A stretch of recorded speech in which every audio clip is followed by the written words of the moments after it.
सनातन धर्म सूर्य उभरा क्षात्र वीरो उठो चलो। सनातन धर्म सूर्य उभरा क्षात्र वीरो उठो चलो, उठो चलो। कलयुग के इस कलयुग का है अंत निकट आया, संधि काल इन युगों युगों का अब समीप आया, साधना के महापर्व को साथ है लाया। सभी को प्रणाम। जगतगुरु भगवान श्री कृष्ण जी के चरणों में कृतज्ञतापूर्वक वंदन करता हूँ। सनातन संस्था एवं हिंदू जनजागृति समिति द्वारा आयोजित धर्म संवाद इस विशेष कार्यक्रम में मैं गुरुराज प्रभु आप सभी का हार्दिक स्वागत करता हूँ। धर्म संवाद में पितृपक्ष के निमित्त हमारी विशेष मालिका चल रही है। पश्चिमी देशों में माता पिता के सम्मान के लिए वर्ष में एक बार मदर्स डे या फादर्स डे ऐसे दिन मनाते हैं। भारत में माता पिता का केवल सम्मान ही नहीं, उनकी संतानें उनकी निरंतर सेवा भी करती हैं।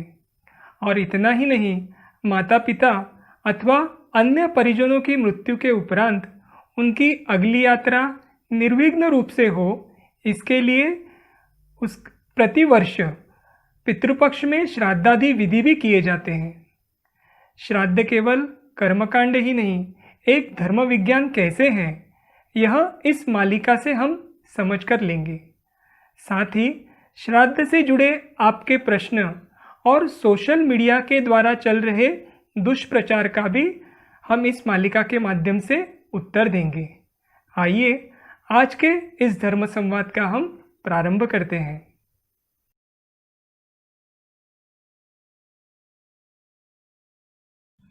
हमारा सौभाग्य है कि पितृपक्ष एवं श्राद्ध के विषय में मार्गदर्शन करने के लिए हमारे साथ पूजनीय नीलेश सिंघवाल जी उपस्थित हैं। पूजनीय नीलेश सिंघवाल जी, आपका स्वागत है। नमस्कार। आज के धर्म संवाद को प्रारंभ करने से पूर्व हम पूजनीय नीलेश सिंघवाल जी का परिचय समझ कर लेते हैं। आप समुद्री जहाज निर्मित क्षेत्र के अभियंता हैं। आपने सनातन संस्था के मार्गदर्शन में साधना कर संत पद प्राप्त किया है, अर्थात आप आध्यात्मिक क्षेत्र के अधिकारी संत भी हैं। आप पूर्णकालीन रूप से हिंदू धर्म के प्रचार प्रसार का कार्य कर रहे हैं और इसी कार्य हेतु आप निरंतर प्रवास करते हैं। आध्यात्मिक क्षेत्र और सामाजिक क्षेत्र का अनुभव आपके पास है। हमारा सौभाग्य है आज उनका मार्गदर्शन हम सभी को मिलने वाला है। नमस्कार पूजनीय नीलेश जी। आज का धर्म संवाद हम शुरू करते हैं। आज का पहला प्रश्न हम आपसे ये पूछना चाहेंगे कि अनेक बार लोगों को यह प्रश्न होता है कि ब्राह्मण द्वारा ग्रहण किया गया हुआ भोजन अथवा होमाग्नि में अर्पित अन्न मृतात्माओं तक कैसे पहुंचता है। ब्राह्मण के माध्यम से श्राद्ध का अन्न एवं पिंड पितरों को प्राप्त होने का आधारभूत एक रहस्य है। चरोहो प्राण भक्षम भक्षस्व, इसका अर्थ है पितरों को पिंड में स्थित प्राण शक्ति का अंश ग्रहण करना होता है। यहाँ हमें समझना आवश्यक है कि देव और पितर स्थूल नहीं होते हैं, अपितु सूक्ष्म सृष्टि के भाग हैं। सूक्ष्म सृष्टि के देव और पितर स्थूल अन्न ग्रहण नहीं करते, उसके अंश अर्थात गंध को ग्रहण करते हैं। और ये प्रक्रिया कैसे होती है, एक दृष्टांत के माध्यम से हम समझ लेते हैं। हाथी जो होता है वो बेल का फल यानी कैथा खाता है और वो वैसे ही शौच मार्ग से निकल जाता है। आश्चर्य की बात तो ये है कि हाथी उस बेल का केवल गुदा ग्रहण करता है, फिर भी वो बल पूर्ववत रहता है। ऐसे ही पितर पिंड में स्थित प्राण शक्ति को ग्रहण करते हैं, इसमें कोई भी आश्चर्य की बात नहीं है। अब होमाग्नि में अर्पित अन्न पितरों को कैसे पहुंचता है, ये प्रश्न हमारे मन में आ सकता है। इसका शास्त्र ऐसा है कि होमाग्नि के तेज के कारण उसमें अर्पित अन्न सूक्ष्म वायु में रूपांतरित होता है और ये वायु अल्पावधि में पितरों की लिंग देहों के बाह्य कोशों को स्पर्श करता है, साथ ही वहाँ के रजतम से युक्त कणों का विघटन भी करता है। आज हम सब जानते हैं कि सोलर एनर्जी का यहाँ पर बहुत सारा उपयोग किया जा रहा है और उसके ऊपर चलने वाले उपकरणों से ये स्पष्ट होता है कि सूर्य की किरणों में विद्यमान तेज तत्व के कारण अन्न गर्म होता है, उससे बिजली का भी निर्माण किया जाता है। उसी प्रकार होम की अग्नि के द्वारा अन्न का भी वायु में रूपांतर होता है। तो इस प्रक्रिया से जो भी हम पिंडदान करते हैं उससे पूर्वजों को अन्न जल मिल जाता है। दर्शकों, देवता अथवा पितर गंध के माध्यम से अन्न ग्रहण करते हैं।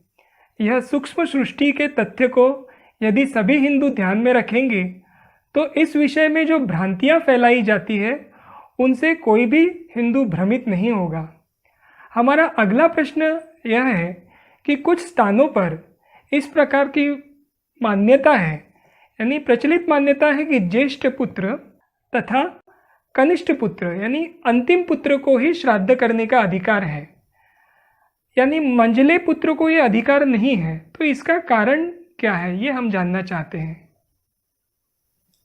एक अच्छा प्रश्न आपने पूछा हुआ है। जब प्रथम पुत्र गर्भ में आता है तब जीव की तीव्र इच्छा शक्ति कार्यरत रहती है, इसलिए इस पुत्र से सबसे अधिक अपेक्षाएं होती है। इसके माध्यम से की गई विधियों के कारण पूर्वजों की वासना तृप्त कर उन्हें संतुष्ट करना संभव होता है। मनुस्मृति में बड़े पुत्र को धर्मपुत्र कहा गया है। वो पितृ ऋण से मुक्त करने का कार्य करता है, यानी पितृ ऋण जो होता है उसे मुक्त करने का कार्य करता है। अंतिम पुत्र वंश समाप्त होने का प्रतीक है, इस कारण उससे भी पूर्वजों की अपेक्षाएं तीव्र होती है, इसलिए उसके द्वारा किए गए कर्म की पूर्वजों को तृप्त कर संतुष्ट करने में सहायक हो जाते हैं। प्रथम एवं अंतिम पुत्र की तुलना में मंझले पुत्र का स्थान वैसे गौण माना जाता है। इस पुत्र से पूर्वजों की अपेक्षाएं अल्प मात्रा में होती है, इस कारण यदि उससे विधि करवाया जाए तो फल प्राप्ति भी अल्प मात्रा में होती है। इसलिए प्रथम एवं अंतिम पुत्र को श्राद्ध विधि करने के लिए कहा जाता है। वैसे धर्मशास्त्र के अनुसार हर पुत्र को श्राद्ध तथा तर्पण करने का अधिकार होता है। किसी भी मृतक के अंतिम संस्कार और श्राद्ध कर्म की व्यवस्था के लिए प्राचीन वैदिक ग्रंथ गरुड़ पुराण में कौन कौन से सदस्य या पुत्र के नहीं होने पर श्राद्ध कर सकते हैं उसका उल्लेख 11वें अध्याय के श्लोक 11, 12, 13 और 14वें श्लोक में ये विस्तार से बताया गया है। इसके संदर्भ में कुछ श्लोक हैं। पुत्रा भावे वधु कुर्यात् भार्या भावे च सोदनः, शिष्यो वा ब्राह्मणः सपिंडो वा समाचरेत्, ज्येष्ठस्य वा कनिष्ठस्य भ्रातृः पृत्तश्च पौत्रके, श्राद्धा मात्र दिकम कार्य पुत्रहीनेत खगः। ऐसे 4 श्लोक बताए गए हैं। अर्थात ज्येष्ठ पुत्र अथवा कनिष्ठ पुत्र के अभाव में बहू, पत्नी इनको श्राद्ध करने का अधिकार है। ज्येष्ठ पुत्री अथवा इकलौती पुत्री भी श्राद्ध कर सकती है। यदि पत्नी भी जीवित न हो तो सगा भाई अथवा भतीजा, भांजा, नाती, पोता आदि कोई भी ये कर सकता है। इन सब के अभाव में शिष्य, मित्र, कोई भी संबंधी अथवा कुल पुरोहित मृतक का श्राद्ध कर सकता है।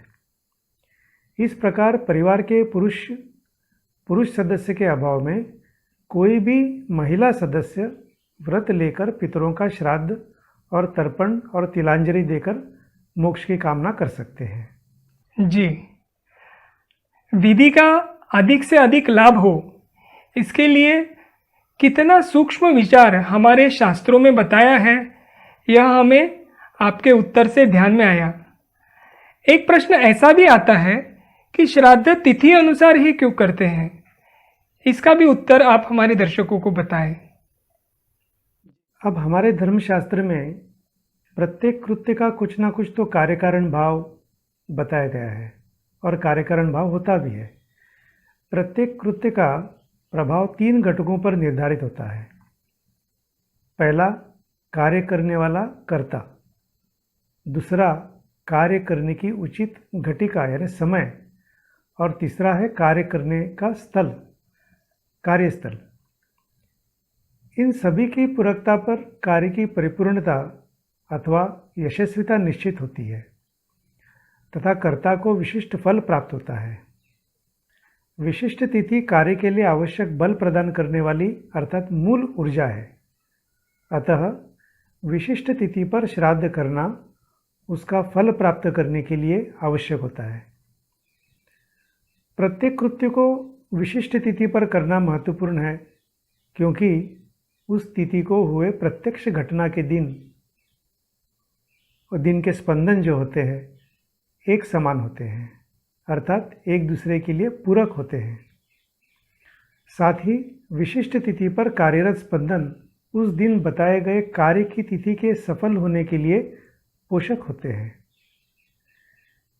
तिथि प्रकृति का भी एक प्रतिनिधित्व करती है। पूर्णिमा हो या अमावस्या हो, ये तिथि से पता चलता है हमें।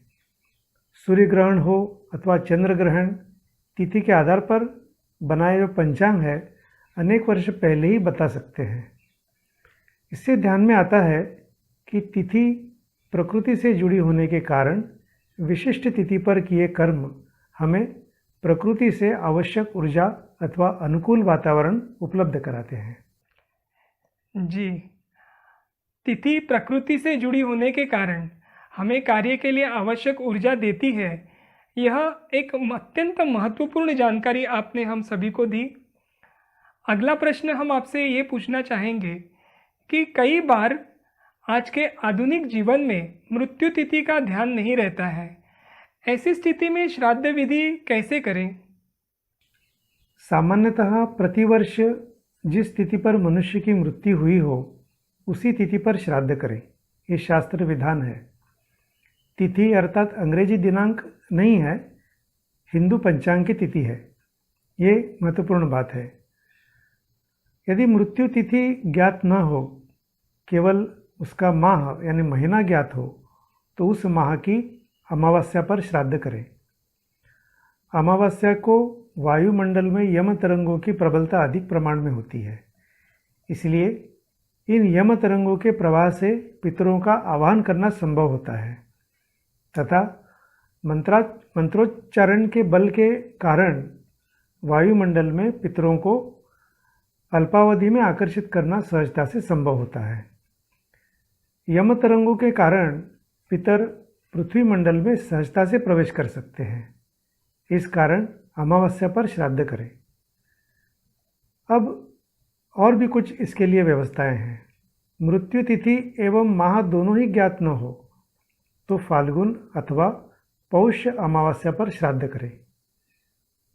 उसके बाद निश्चित मृत्यु तिथि ज्ञात न हो तो जिस दिन मृत्यु के विषय में पता चला हो उस दिन श्राद्ध करें। पितरों के लिए दैनिक श्राद्ध उदक द्वारा अर्थात पितरों को तर्पण देकर भी किया जा सकता है। पितरों का दैनिक श्राद्ध यदि संभव न हो तो दर्श श्राद्ध करें। दर्श श्राद्ध से नित्य श्राद्ध की सिद्धि हो जाती है। दर्श का अर्थ है अमावस्या। दर्श श्राद्ध अर्थात प्रत्येक माह की अमावस्या पर किए जाने वाला श्राद्ध। प्रत्येक माह दर्श श्राद्ध करना संभव न हो तो न्यूनतम वैशाख, आश्विन एवं कार्तिक माह की अमावस्या पर करें। और वैशाख, आश्विन एवं कार्तिक मास की अमावस्या पर दर्श श्राद्ध करना भी संभव नहीं हुआ तो आश्विन माह के पितृपक्ष में महालय श्राद्ध अवश्य करें। और यह भी अगर संभव नहीं हुआ तो आश्विन अमावस्या पर यानी सर्वपितृ अमावस्या पर श्राद्ध अवश्य करें, क्योंकि यह अंतिम तिथि होती है। हिंदू धर्म में इतने पर्याय दिए जाने पर, इतनी वैकल्पिक व्यवस्थाएं दिए जाने पर भी हिंदू श्राद्ध इत्यादि आज नहीं करते हैं। तो ऐसी स्थिति में ऐसे हिंदुओं की सहायता भला कौन कर पाएगा? इसलिए आवश्यक है कि हिंदू अपने महान शास्त्र को समझें और जीवन में उसका लाभ लें। एक प्रश्न लोगों के मन में यह भी होता है कि परिवार में किसी की मृत्यु हुई हो तो उस वर्ष महालय श्राद्ध नहीं किया जाता, तो क्या यह ऐसे ही है क्या? ये आप हमारे दर्शकों को बताएं। अब परिवार के जिस व्यक्ति के पिता अथवा माता की मृत्यु हुई हो तो श्राद्धकर्ता को उनके लिए उनकी मृत्यु से लेकर पूरे वर्ष महालय श्राद्ध करने की आवश्यकता नहीं होती है, क्योंकि उनके लिए पूरे वर्ष श्राद्ध विधि की जाती है। श्राद्धकर्ता पुत्र को छोड़कर जो अन्य होते हैं, उदाहरण के तौर पर श्राद्धकर्ता का कोई चचेरा भाई हो और जिनके लिए सूतक लागू है, वे स्वयं के पिता आदि के लिए प्रतिवर्ष की भांति श्राद्ध कर सकते हैं, परंतु सूतक के दिनों में महालय पक्ष आने पर श्राद्ध न करें। सूतक समाप्त होने के उपरांत वे आने वाली अमावस्या को श्राद्ध करें। जी, अगला प्रश्न हम आपसे ये पूछना चाहेंगे कि गया जाकर श्राद्ध करने के उपरांत क्या पितृपक्ष में भी श्राद्ध करना आवश्यक है? तो गया के बारे में कई लोगों के मन में प्रश्न आता है। तो गया तीर्थ के बारे में गरुड़ पुराण में कहा गया है, गया श्राद्धात प्रमुच्यन्ते पितरो भवसागरात गदाधरानुग्रहेण ते यान्ति परमा गतिम। अर्थात गया में श्राद्ध करने मात्र से पितर अर्थात परिवार में जिनकी मृत्यु हो चुकी है वो संसार सागर से मुक्त होकर गदाधर अर्थात भगवान श्री विष्णु की कृपा से उत्तम लोक यानी विष्णु लोक में जाते हैं। गया तीर्थ के महत्व को भगवान श्री राम ने भी स्वीकारा हुआ है और स्वयं वे भी अपने पितर का तर्पण एवं पिंडदान करने के लिए सपत्नीक सबबंधु गया आए हुए थे।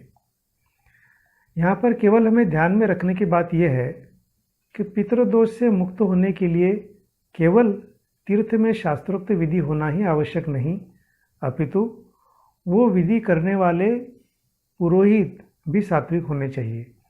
विधि के लिए जिस किसी महापुरुष का संकल्प होता है वो भी आवश्यक होता है, तथा हमारे और पितरों के लेन देन का हिसाब भी समाप्त होना चाहिए।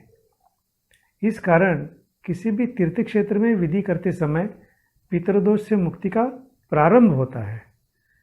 पितृदोष से पूर्ण मुक्ति के लिए हमें पितृपक्ष में नित्य कर्मों में भी नियमित श्राद्ध तथा भगवान दत्तात्रेय की साधना करनी आवश्यक होती है। जी, आपके मार्गदर्शन से यही ध्यान में आता है कि गया में श्राद्ध द्वारा मुक्ति के लिए अन्य आवश्यक घटकों पर भी ध्यान देना अत्यंत आवश्यक है। श्राद्ध से हटकर थोड़ा सा अगला प्रश्न हम आपसे पूछना चाहेंगे। कुछ लोग पूर्वजों को याद कर उनसे बात करने का प्रयास करते हैं, तो ऐसे करना उचित है क्या? आजकल अनेक लोग इस प्रकार से करते हैं, यह आपने सही बात कही है। अनेक लोग दुख के आवेग में आकर पूर्वजों को याद करना, उनसे बात करने का प्रयास इत्यादि करते हैं। इस प्रकार उनको याद करना पूर्वजों के लिए कष्टदायक हो सकता है। वो किस लिए?